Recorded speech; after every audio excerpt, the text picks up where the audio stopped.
तो दोस्तों आज के इस वीडियो में अगर भिन्न का जोड़ और भिन्न का घटाव एक ही क्वेश्चन में कंबाइंड दिया रहे तो इस तरह के क्वेश्चन को कैसे सॉल्व करते हैं आसान तरीका क्या है ना हम इस वीडियो में सीखेंगे। और ये वीडियो काफ़ी इंपॉर्टेंट होगा आपके लिए क्योंकि भिन्न का जोड़ और भिन्न का घटाव एक ही क्वेश्चन में दिया गया है।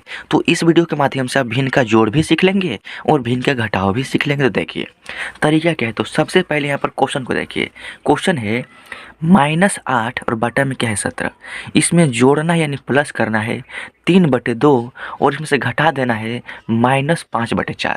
तो ये जो घटाना है ना -5/4 ये क्या है हमारा कोष्ठ में है। तो जब एक ही क्वेश्चन हो और उसमें जोड़ का चिन्ह हो घटाव का चिन्ह हो और कोष्ठ भी हो तो सबसे पहले इस कोष्ठ को आपको हटाना पड़ेगा। तो ये कोष्ठ हटेगा कैसे। तो देखिए कोष्ठ का मतलब होता है गुना। जहाँ पर कोष्ठ है वहाँ पर क्या है गुना है। तो मान लीजिए इस कोष्ठ का मतलब होगा गुना।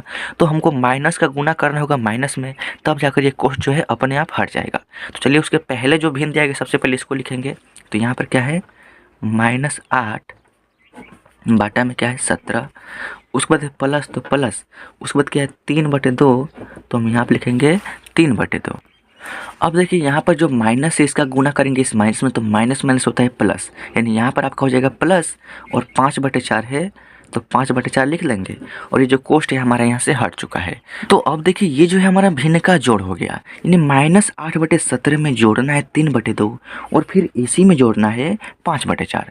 तो एक साथ तीन भिन्नों को आपस में कैसे जोड़ते हैं आसान तरीका क्या है। तो देखिए करना क्या है। सबसे पहला काम कि देखिए इसके बटा के नीचे क्या है 17 है और इसके बटा के नीचे 2 है और इसके बटा के नीचे यहाँ पर 4 है। तो 17 और 2 और 4 का हम सबसे पहले एलसीएम यानी लघुत्तम निकालेंगे। तो यहाँ पर देखिए 17, 2 और 4 का हम एलसीएम निकालेंगे। तो 2 और 4 जो है दोनों संख्याएं 2 से कट जाएगा तो 2 से कटाएंगे। 2 के पहाड़ा में 17 नहीं है तो 17 को उतारेंगे। 2 के पहाड़ा में 2 है एक बार में और 2 के पहाड़ा में 4 है दो बार में। अब यहाँ पर 17 और 2 हो गया। तो ये दोनों संख्याएं किसी भी एक नंबर के पहाड़ा में नहीं है यानी नहीं कटेगा। क्यों नहीं कटेगा देखिए, अगर हम 2 से कटाते हैं 2 के पहाड़ा में 2 है लेकिन 2 के पहाड़ा में 17 कभी भी नहीं आता है। अगर 17 से कटाते हैं तो 17 के पहाड़ा में 17 है लेकिन 17 के पहाड़ा में 2 कभी भी नहीं आएगा। तो ये जो है दोनों संख्या किसी भी एक नंबर से नहीं कट रहा है तो हम नहीं कटाएंगे। क्यों? क्योंकि एलसीएम का रूल होता है कि कम से कम 2 संख्याएं कटेगा ना किसी भी एक नंबर से तब जाकर हम कटाएंगे, अन्यथा नहीं कटाएंगे। तो जब नहीं कटेगा तो एलसीएम निकालने के लिए करते हैं क्या है गुना करते हैं। गुना कैसे करेंगे देखिए, यहाँ पर हमने 2 से कटाया तो 2 लिखेंगे गुना में, यहाँ पर नीचे वाला लाइन में एक को छोड़कर जो भी नंबर बच गया है ना उसका गुना करेंगे। तो यहाँ पर क्या है 17 और गुने में यहाँ पर क्या है 2 है। सभी का आपस में गुना कर लीजिए। तो देखिए 2 का गुना करेंगे 17 में तो 17 दूनी का हो जाएगा आपका 34 और फिर गुना करना है 2 से। तो देखिए 2 का गुना करेंगे 4 में तो 2 चौका हो जाएगा आपका 8 और 2 का गुना करेंगे 3 में तो 2 तिहाई का हो जाएगा आपका 6। यानी जो 68 है ना 17, 2 और 4 का हमारा एलसीएम निकल कर आ गया। तो देखिए करना क्या है, जितना बड़ा क्वेश्चन है ना उतना बड़ा सबसे पहले आपको एक लाइन खींचना है। यानी यहाँ से यहाँ तक हमारा क्वेश्चन है ना तो यहाँ से यहाँ तक हम एक लाइन खींचेंगे। उसके बाद बीचों बीच नीचे जो हमारा एलसीएम 68 आया है ना उसको आपको यहाँ पर लिख देना है। अब देखिए 17, 2, 4 का एलसीएम हमारा 68 हो गया। अब भिन्न का जोड़ करने के लिए करना क्या है, जिन जिन संख्याओं का हमने एलसीएम निकाला है ना उसी संख्या से बारी बारी से 68 में भाग करेंगे और जो भागफल आएगा ना उसका गुना हम ऊपर नंबर में करके करके यहाँ पर लिखेंगे और सभी को जोड़ देंगे, आपका आंसर आ जाएगा। तो सबसे पहले इस 17 से भाग करेंगे 68 में।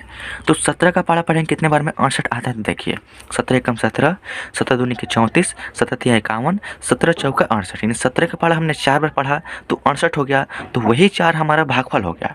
तो उस 4 का गुना करेंगे -8 में तो 8 चौका होता है 32 और माइनस है तो माइनस। यहाँ पर क्या है प्लस तो प्लस का चिन्ह लगाएंगे।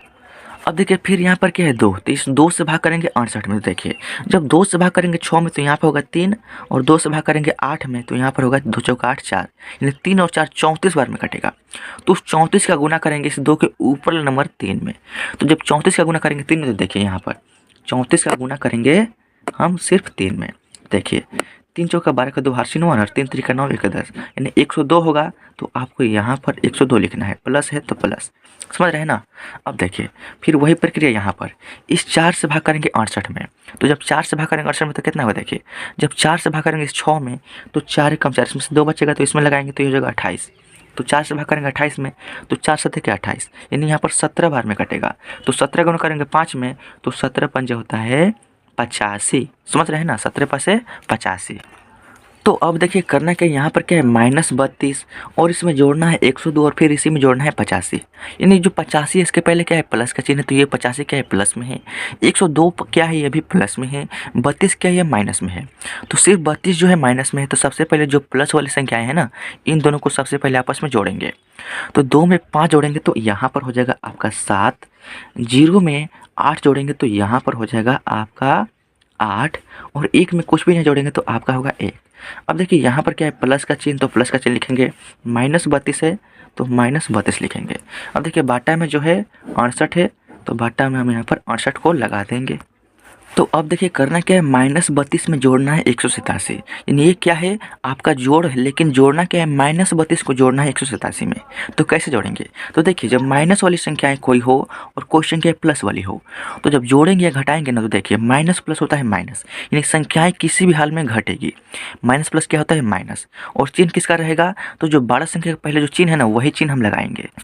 यानी सबसे पहले 7 में से 2 घटाएंगे ना, तो आपका हो जाएगा यहाँ पर 5 और 8 में से 3 घटाएंगे ना, तो यहाँ पर हो जाएगा आपका 5 और यहाँ पर 1 है तो 1 को उतार देंगे। और माइनस और प्लस, तो सबसे बड़ी संख्या कौन है 187, इसके पहले क्या है प्लस का चिन्ह है, तो यहाँ पर हम प्लस लगाएंगे। या प्लस लिखा नहीं जाता है, क्यों, क्योंकि किसी भी संख्या के पहले कोई भी चिन्ह है ना, तो समझिए प्लस छिपा है। अब देखिए बाटा में क्या है, यहाँ पर 68 है, तो इसके बाटा में भी 68 लिख लेंगे। यानी आपका आंसर 155 और बटा में 68, यही हो जाएगा इस क्वेश्चन का फाइनल आंसर। तो दोस्तों देख सकते हैं कितने आसान तरीक़ा से हमारे इस टाइप के क्वेश्चन सॉल्व होते हैं। आई होप कि आपको समझ में आ गया होगा। तो अगर यह वीडियो अच्छा लगा तो वीडियो को लाइक कर दीजिएगा, और इस चैनल पर पहली बार आए हैं तो इस चैनल को सब्सक्राइब जरूर कीजिएगा, ताकि आपको नए वीडियोज़ का नोटिफिकेशन आपको मिलता रहे, और आपकी जो भी मैथ की तैयारी है ना हमसे चलती रहे, और आपका मैथ काफ़ी स्ट्रॉन्ग हो जाए।